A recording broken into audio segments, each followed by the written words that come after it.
Oke, Assalamualaikum warahmatullahi wabarakatuh. Selamat datang semuanya Sobat Tanwiriyah. Selamat sore juga. Kali ini takjil tausiah kajian ilmu bersama Aang Sansan. Selamat datang Ang. Beliau ini selaku khodim Ma'had Tanwiriyah, jadi tenaga pendidik di Pondok Pesantren Tanwiriyah. Dan episode kali ini kita akan membahas isu-isu yang sedang ramai, gitu. Isu-isu yang sedang hangat itu tentang bullying di lembaga pendidikan, terutama di bidang pesantren. Nah, Ang Haji izin memaparkan gitu ya. Jadi saat ini itu topik bullying sedang ramai, bisa mengubah pandangan orang tua atau wali santri jadi negatif terhadap pesantren itu. Bagaimana sih dalam pandangan Islam itu menyikapi bullying ini gitu, terutama tenaga pendidik, apakah bisa memberikan solusi gitu untuk mengubah pandangan yang pertama atau juga mengatasi adanya bullying ini dalam Islam gitu. Enggak. Terima kasih semuanya, juga sahabat Tanwiriyah yang saya hormati dan saya banggakan. Alhamdulillah, salatan wassalaman ala rasulillah wa ala ashabihi wa walah amma ba'du. Terkait dengan masalah bullying ya. Bullying itu perundungan ya. Iya. Boleh katakan apa ya? Ngeledek mungkin bisa ya, dalam kekerasan atau verbal atau bisa verbal kekerasan. Yang mirisnya sekarang itu bahkan terjadi di tempat yang utama itu orang yang berpendidikan gitu, bahkan di pesantren, ya, bahkan pesantren gitu. Yang sebenarnya idealnya sejatinya itu masalah tata krama kesopanan itu dijunjung tinggi, akhlakul karimah ya itu. Nah, terkait dengan bullying ini khususnya untuk pesantren, lebih khusus lagi untuk di Tanwiriyah, dan saya kira lembaga pendidikan semuanya yang berbasis pondok pesantren itu ada tata tertib, ada regulasi. Bahkan kalau lihat dari kurikulumnya aja itu yakin setiap pesantren pasti ada akhlaknya gitu. Biasanya dari mulai tauhidnya, akidahnya, fikihnya gitu. Kemudian akhlaknya gitu. Karena yang namanya pendidikan kan tidak akan terlepas dari akidah, syariah dan akhlak. Nah, pasti di lembaga pendidikan itu pasti ditemukan hal semacam materi pendidikan semacam itu. Termasuk kajian akhlak itu dari mulai akhlak libanin, bilbanat. Bahkan kalau di sekolah kan ada budi pekerti, ya, ada budi pekerti, etika, moral, gitu. Itu semua pasti dipelajari. Nah, kembali ke masalah bullying, dalam Islam itu tidak pernah mengajarkan bullying. Di hadapan agama kita, semua makhluk itu adalah boleh katakan perlu dihormati dan junjung tinggi, karena semua makhluk ada ciptaan Allah Subhanahu wa taala gitu. Sekali kita ngeledek gitu, ngeledek ciptaan Allah berarti ngeledek penciptanya gitu. Padahal Allah sendiri menyatakan dalam Al-Qur'an kan Rabbana ma khalaqta hadza batila gitu. Jadi semua ciptaan Allah tidak sia-sia. Jadi sekecil apapun atau mungkin dalam tanda kutip dalam pada kita sehina apapun orang ataupun makhluk Allah, tidak layak kita untuk mencacinya dan mengeledeknya gitu ya, menghinanya. Naudzubillah. Karena memang konsepnya laqad khalaqnal insana fi ahsani taqwim.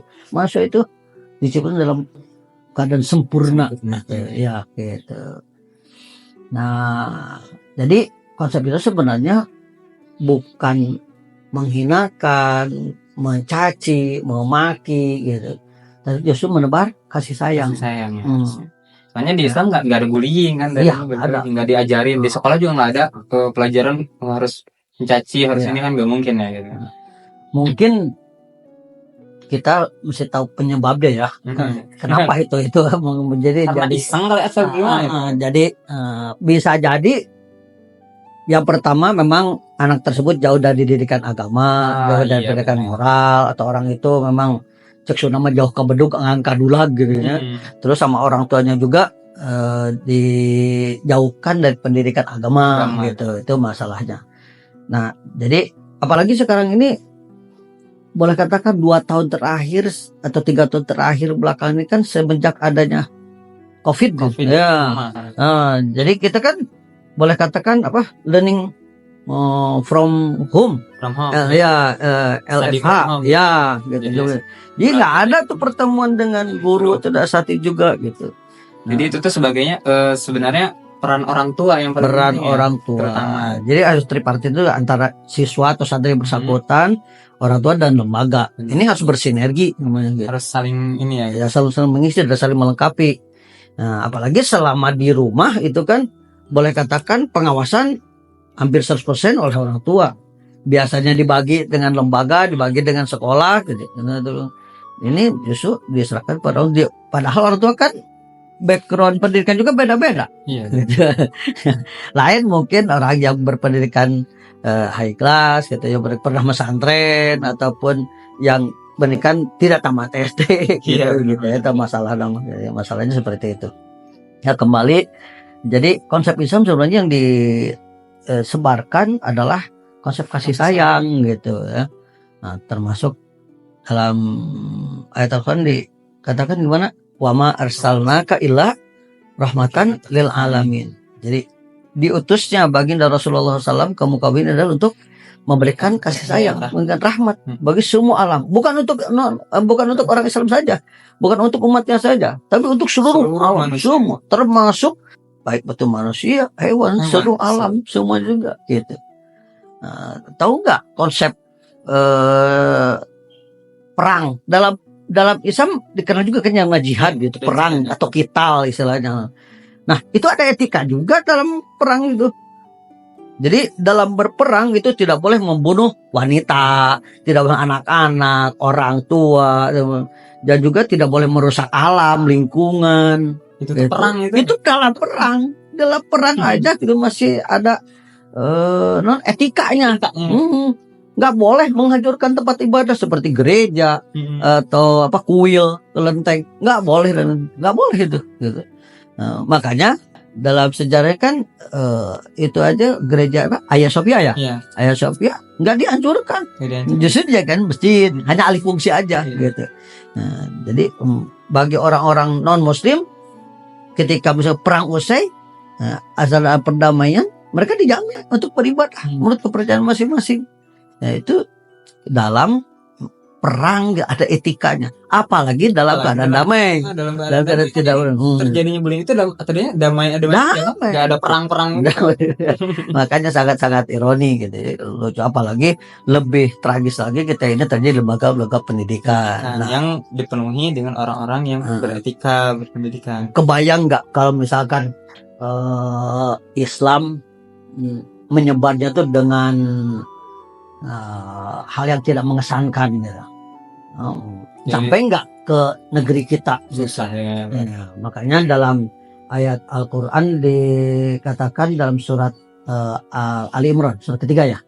Surat ketiga 159 itu fabima rahmatin minallahi yang talahum walau kunta faddan ghalidhal qalbi lang faddu min hawlik.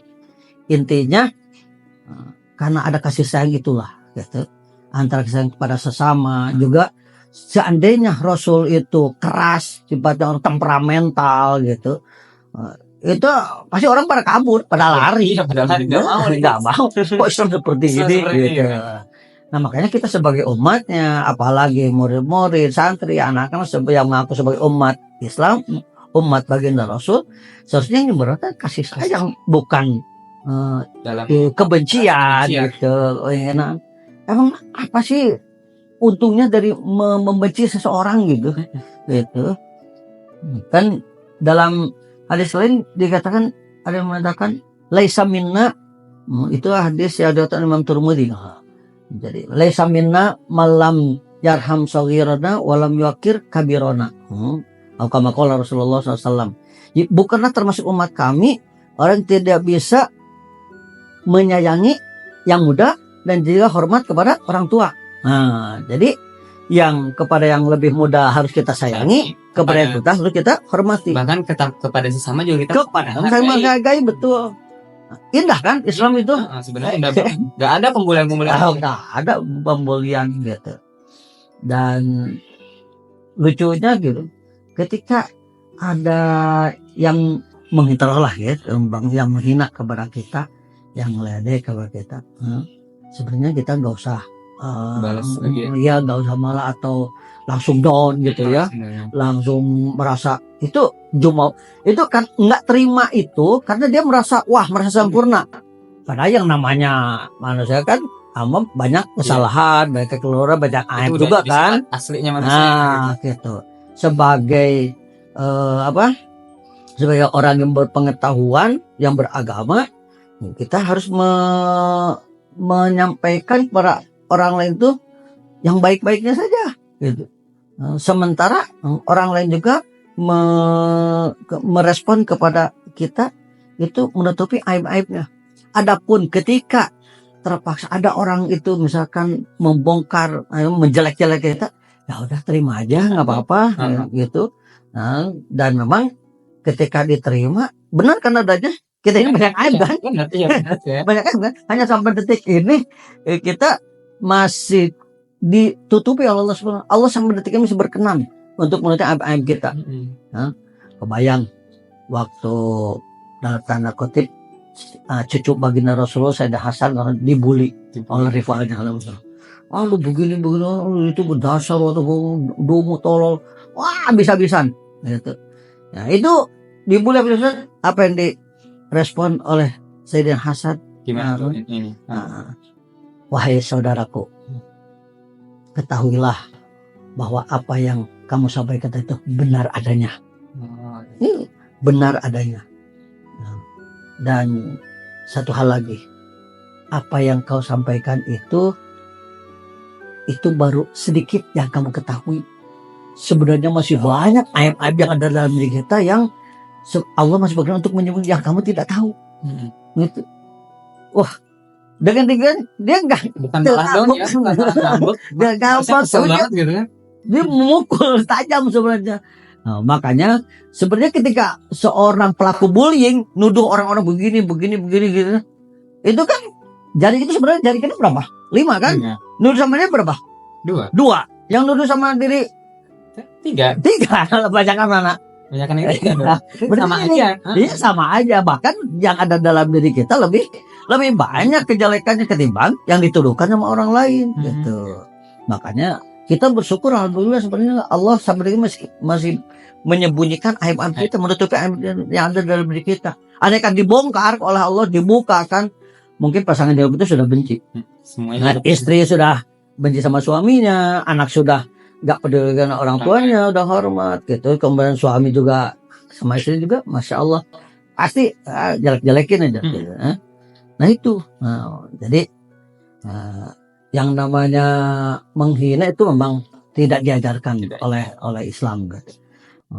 Pernah suatu kejadian lagi, kita Sayyidina Umar dalam berperang, udah sampai dalam keadaan kalah gitu, musuhnya mau ditebas, pas mau ditebas gitu, itu musuh meludahinya, terus kena mukanya. Harusnya langsung ditebas, tapi justru langsung dimasukin pedangnya itu ke tempatnya itu.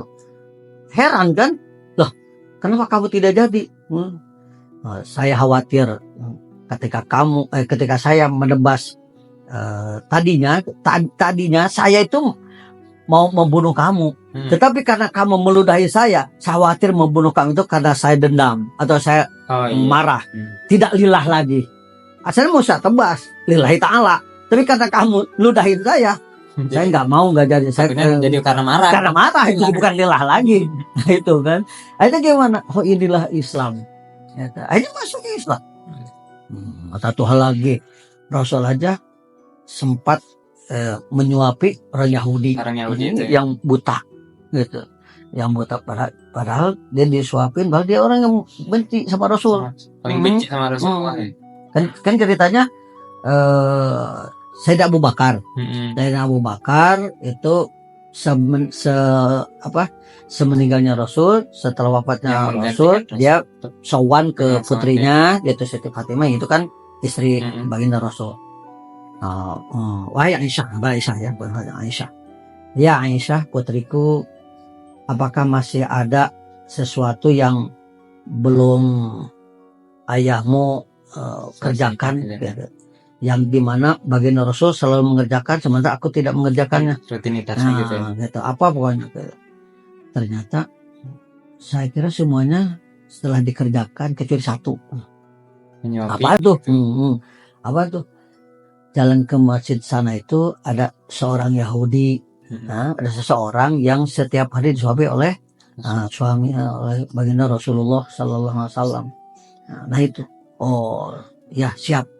Akhirnya benar, dia ke sana dan ketemulah dengan orang tersebut, ternyata buta. Jadi disuapi. Tapi ternyata sudah beberapa kali dia langsung menjas. Ah ini bukan yang kemarin, bukan yang biasa menyuapi. Ini yang biasa, karena kemarin telat sibuk. Bukan, dia tahu cara nyuapinya. Yang kemarin itu berbeda dengan Abu Bakar gitu. Nah akhirnya karena udah ketahuan gitu ya, saya kasih tahu aja memang yang nyuapin kemarin sudah meninggal. Emang kamu, saya sebagai penerusnya. Emang siapa kemarin? Kemarin yang pilih yang kamu itu adalah baginda Rasulullah. Hah? Wah, sampai kaget dia. Orang yang biasa, jelek-jelekin, dibully habis-habisan. Ternyata masih menyuapi orang yang membuli. Itulah bagi akhlak perilaku Rasulullah SAW. Nah, kalau kita mengaku sebagai umatnya, pantaskah kita sebagai penerus, sebagai umatnya membuli gitu orang yang sesama kita, sekampung dengan kita, sependidikan, seasrama dengan kita, seakidah dengan kita, ataupun senegara dengan kita. Rasul aja dengan yang non muslim, yang beda agama, begitu ramahnya, begitu nyamannya gitu, memberikan kasih sayang yang tulus lagi. Itulah Islam sebenarnya, dan itulah umat Islam seharusnya gitu. Makanya kita sebagai umat Islam mesti dijauhkan lah dari bullying itu, apalagi pada anak-anak. Jauhkan sifat bullying itu. Tidak ada yang patut kita caci, kita maki, tidak perlu. Jadi ini harus jadi konsep Islam. Al-adab fauqal ilmi. Jadi konsep kita di atas ilmu. Ya, sepintar apapun dia, sehebat apapun seseorang gitu, dari ilmunya, prestasinya apapun, kalau dia tidak berakhlak, nonsen gitu. Oke, paling ini Ang Haji boleh minta pesan untuk bagaimana sih biar bisa mengubah pandangan, terutama pandangan untuk orang tua, pesan-pesannya gitu ya, orang tua, terutama untuk siswanya juga, baik itu jadi pelaku atau jadi korban gitu. Barangkali ada yang pesan yang bisa disampaikan Ang Haji, dari Ang Haji gitu. Ya, baik sahabat Tajil yang saya hormati, saya cuma bisa berpesan, pelajarilah Islam atau agama Islam secara menyeluruh, secara kafah, jangan setengah-setengah atau secara parsial, tapi secara utuh, secara menyeluruh. Dan tentunya praktekkan, amalkan apa yang jadi pesan-pesan dari baginda Rasulullah Sallallahu Alaihi Wasallam, di mana yang paling bermakna itu dari atas segala adalah tentang adab, tentang etika. Bahkan Rasulullah SAW menyatakan, bu'istu liutammima makarimal akhlak. Kami diutus ke dunia ini, ke muka bumi ini adalah untuk menyempurnakan perilaku yang atau budi pekerti yang mulia. Jadi akhlak itu penting. Makanya bagi pelaku bullying, stop. Katakan you and me end dalam masalah bullying gitu. Gak boleh dilanjutkan, karena tidak ada yang pantas diledek, dihina. Semua makhluk itu sangat amat sempurna, telah tercipta dengan sempurna. Bahkan dalam suatu hadis dikatakan, tidak barang siapa yang menutupi aib seseorang, maka Allah akan menutup aib-aibnya kelak di akhirat. Kemudian bagi yang menjadi korban bullying, kalian tetap move on, tetap jangan sampai down, karena apapun yang dikatakan orang lain terhadap kekuatan kita, terima aja, Refleksi akui, dan itu sebenarnya hanya secuil dari kejelekan aib-aib yang dalam diri kita. Makanya orang bijak mengatakan, cintailah musuhmu, karena dialah yang akan membongkar segala kekurangan dan kejahatan yang ada dalam diri kita, gitu. Yang mungkin orang lain tidak tahu, tapi oleh seorang musuh dibongkar kejahatan, kejelekan gitu. Dan dari situlah kita bisa memperbaiki diri.